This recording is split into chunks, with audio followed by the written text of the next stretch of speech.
रामायण की सबसे महत्वपूर्ण और आदरणीय पात्रों में से एक है। वे न केवल एक आदर्श पत्नी और आदर्श नारी के रूप में प्रसिद्ध है, बल्कि भारतीय संस्कृति में शक्ति, समर्पण और त्याग का प्रतीक भी है। उनका जीवन आदर्श नारीत्व और नैतिक मूल्यों का एक अनुपम उदाहरण है। सीता का जन्म और परिचय। माता सीता का जन्म मिथिला नगरी के राजा जनक के घर में हुआ था। सीता का जन्म असामान्य और दिव्य घटना के रूप में वर्णित है। राजा जनक को हल चलाते समय धरती से एक कन्या प्राप्त हुई, जिसे उन्होंने अपनी पुत्री के रूप में स्वीकार किया। इसलिए सीता को भूमिजा और जानकी भी कहा जाता है। माता सीता के नाम से ही यह स्पष्ट होता है कि वे धरती की पुत्री है और उनके व्यक्तित्व में प्रकृति की सरलता और सहनशीलता दिखाई देती है। विवाह और आदर्श पत्नी का रूप। माता सीता का विवाह भगवान राम से हुआ, जो अयोध्या के राजा दशरथ के पुत्र थे। उनका विवाह मिथिला में आयोजित एक स्वयंवर के माध्यम से संपन्न हुआ। स्वयंवर में यह शर्त रखी गई थी कि जो भी शिव धनुष को उठाकर उसे तोड़ेगा, वही सीता से विवाह करेगा। भगवान राम ने अपनी दिव्यता और बल का प्रदर्शन करते हुए इस चुनौती को पूरा किया और सीता से विवाह किया। विवाह के बाद सीता ने एक आदर्श पत्नी के रूप में अपना धर्म निभाया। राम के वनवास के समय उन्होंने अपने राजसी जीवन का त्याग किया और अपने पति के साथ वन में जाने का निर्णय लिया। उनके इस निर्णय में न केवल उनका समर्पण झलकता है, बल्कि ये भी दिखता है कि एक पत्नी को अपने पति के साथ हर परिस्थिति में खड़ा रहना चाहिए।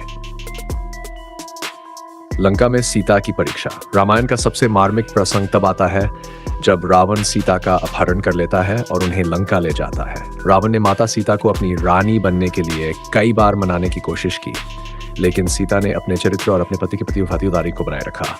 उन्होंने रावण के हर प्रलोभन को ठुकरा दिया और अपने धर्म का पालन करते हुए अशोक वाटिका में प्रतीक्षा की। लंका में रहते शक्ति और धैर्य का परिचय दिया। रावण की ताकत और सत्ता के आगे उन्होंने झुकने से इनकार कर दिया। उन्होंने साबित किया कि सच्चाई और नैतिकता के प्रति निष्ठा हर बाधा पार कर सकती है।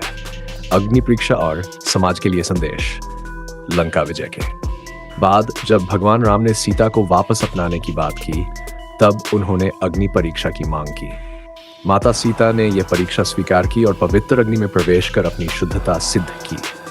यह प्रसंग बताता है कि समाज की चुनौतियों के सामने भी माता सीता अपने धर्म और आत्मसम्मान के प्रति अडिग रहीं। सीता का अग्नि परीक्षा देना कई लोगों के लिए विवादास्पद हो सकता है, लेकिन यह एक बड़े सामाजिक संदेश को दर्शाता है।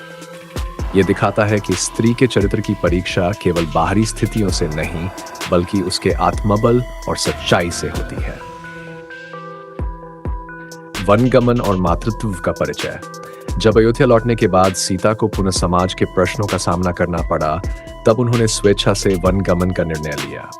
वे वाल्मीकि ऋषि के आश्रम में रहने लगीं, जहां उन्होंने अपने पुत्रों लव और कुश को जन्म दिया और उनका पालन पोषण किया। वनवास के दौरान भी माता सीता ने अपने कर्तव्यों को पूरी निष्ठा से निभाया। उन्होंने अपने बच्चों को न केवल एक आदर्श राजा बनने की शिक्षा दी, बल्कि उन्हें नैतिकता, धर्म और समाज सेवा का पाठ भी पढ़ाया। सीता का धरती में विलीन होना। माता सीता का जीवन संघर्षों और त्यागों से भरा हुआ था। अंत में जब भगवान राम ने उन्हें पुनः अयोध्या लौटने का अनुरोध किया, तो सीता ने धरती माता से अपनी गोद में वापस लेने की प्रार्थना की। धरती फटी और सीता उसमें समा गई। ये घटना दर्शा कि माता सीता केवल एक नारी नहीं, बल्कि वीर शक्ति थी, जो अपनी भूमिका पूरी करके अपने वास्तविक स्थान पर लौट गई। माता सीता का संदेश। माता सीता का जीवन हमें यह सिखाता है कि नारी में अपार शक्ति होती है। वे संघर्षों का सामना धैर्य और साहस के साथ कर सकती हैं। उनका जीवन यह भी दिखाता है कि सच्चाई, समर्पण और धर्म के पथ पर चलने वाले व्यक्ति को कोई भी शक्ति नहीं हरा सकती।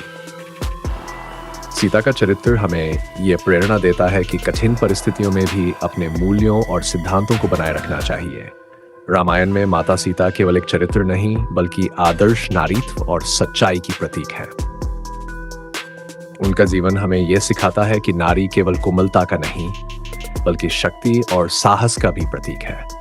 भारतीय संस्कृति में माता सीता का स्थान अति विशिष्ट है और वे सदैव प्रेरणा का स्रोत बनी रहेंगी।